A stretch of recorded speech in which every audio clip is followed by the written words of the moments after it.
Today we're going to take a look at Elite Screens 235x1 Aeon Series fixed frame projection setup. That was a mouthful.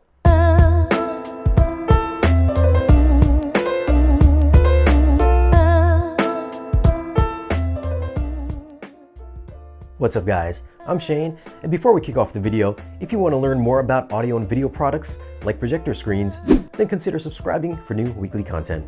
Alright, so I reached out to the folks over at Elite Screens and asked if I could demo one of their projector screens so I could use it with my Sony 695ES. They were going to send me an ambient light projecting screen, but since I've got a dedicated theater with no windows or ambient lighting, I had them send over their Cinewhite material. The ambient light projecting screen would have been cool if I had a living room home theater type of setup, since you can keep your lights on with it. But for the most color accurate representation, the Cinewhite material is going to be the best way to go. Now before we unbox and set this thing up, let's go over a couple of tech specs. This particular model, which I'll leave a link to down below, has a screen gain of 1.1. Now when they say a screen has a gain, that just means how much light is being reflected back compared to a standard white board. A white board has a gain of 1.0, so it'll reflect back the same amount of light as the board. If a screen has a gain of 1.3, that means it'll reflect back 30% more light. If it's 1.5, it'll be 50% more. So this particular screen is 1.1, therefore it's 10%. I think it's pretty simple math, right? Now since the screen has a gain of 1.1, that means it'll get a slightly brighter image than a 1.0, and also it'll have very good light uniformity across the entire screen.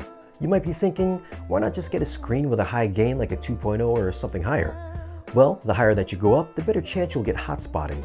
Meaning, when the projector is beaming its light at the center of the screen, that's where the highest concentration of light will be, so it won't spread evenly to the outer edges.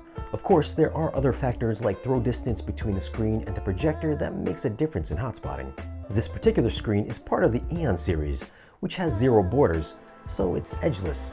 It's supposed to create a flat panel floating on your wall type of appearance since there are no borders. It's also got a 235x1 aspect ratio, so if you're using an anamorphic lens like we do here, you won't get those black bars in all those movies. Unfortunately, if you're watching a movie shot on IMAX cameras, you'll get those black bars on the sides.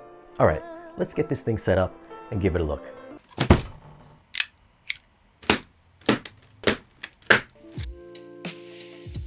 Inside we get the instructions and extra documentation. Here I've laid out all the pieces that are in the box.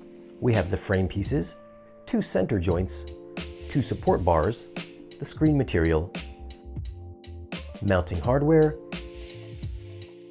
an Elite Screens branded screwdriver and mini rubber hammer, 4 elbow joints,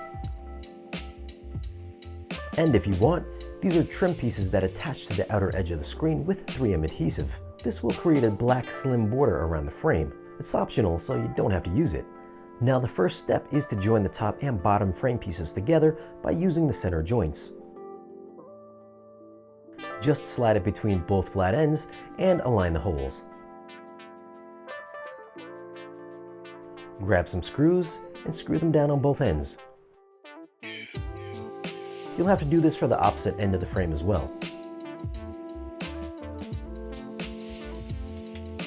Now grab an elbow joint and do the same for all 4 corners.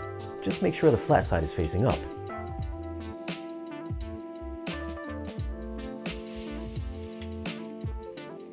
Once all 4 corners are done, get the frame out of the way, then roll out the screen material. If the white side is facing up, then just flip it over till the black side is showing. You want to be sure you have access to the Velcro that's on the outer edge of the screen. Once the screen is laid out, just drop the frame on top of it with the Velcro side facing up, which is the black strip on the border of the frame.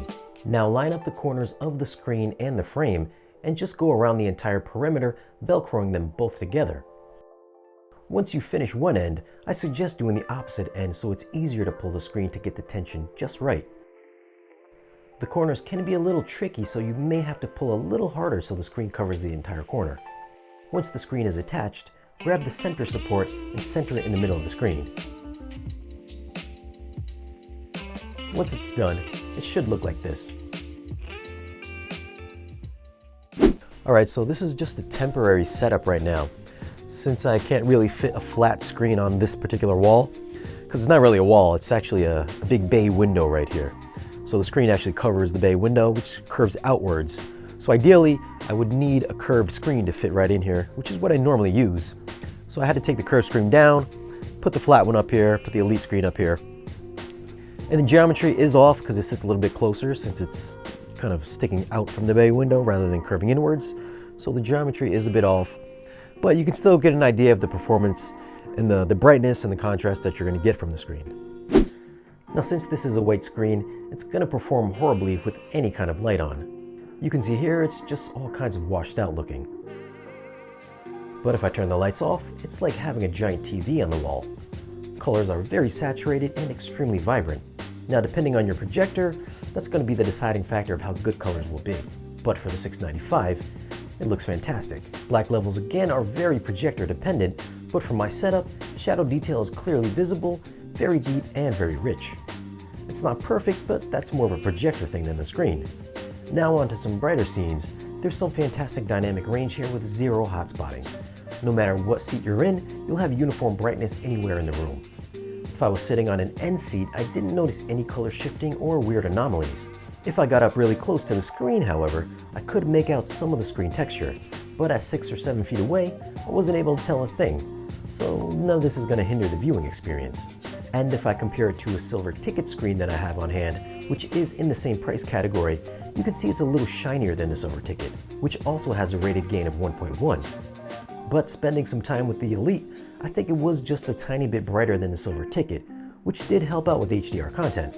Whites were brighter and colors did seem to have a little bit more pop, but just marginally. Also for 3D content, it worked wonderfully for that as well. Obviously, you'll take a hit on brightness using the glasses, but it looked just as good as the silver ticket and much brighter than the daylight gray screen that I have. So to sum it up, I think this screen is an amazing performer for the price. I think if you get it direct from Elite Screens, it's something like $730. But at the time of this video, it's only $567 on Amazon. So that's pretty good savings. I know the silver ticket and the Elite are kind of the go-to screens if you want to keep it affordable, with the Elite costing just a little bit more. But from a visual standpoint, the Elite did outperform the silver ticket, at least in my eyes it did. I know I didn't really speak about the daylight gray screen that I owned since it's been in the closet for a few years, but ever since I've blacked out my entire theater room, the gray screen material just dulls out the colors, but it does make black levels look awesome. So I mean, if you've got a 100% light controlled environment, I think white screens are the way to go for the best color accuracy. The Elite was very neutral without any effects on color, and since the screen is fixed, it was evenly tensioned with no visible defects that I could see on screen.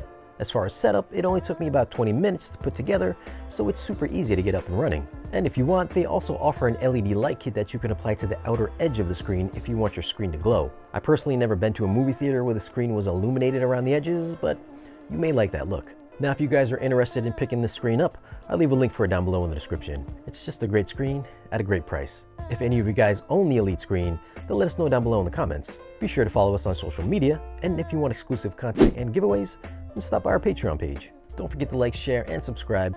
We'll see you guys again in the next one.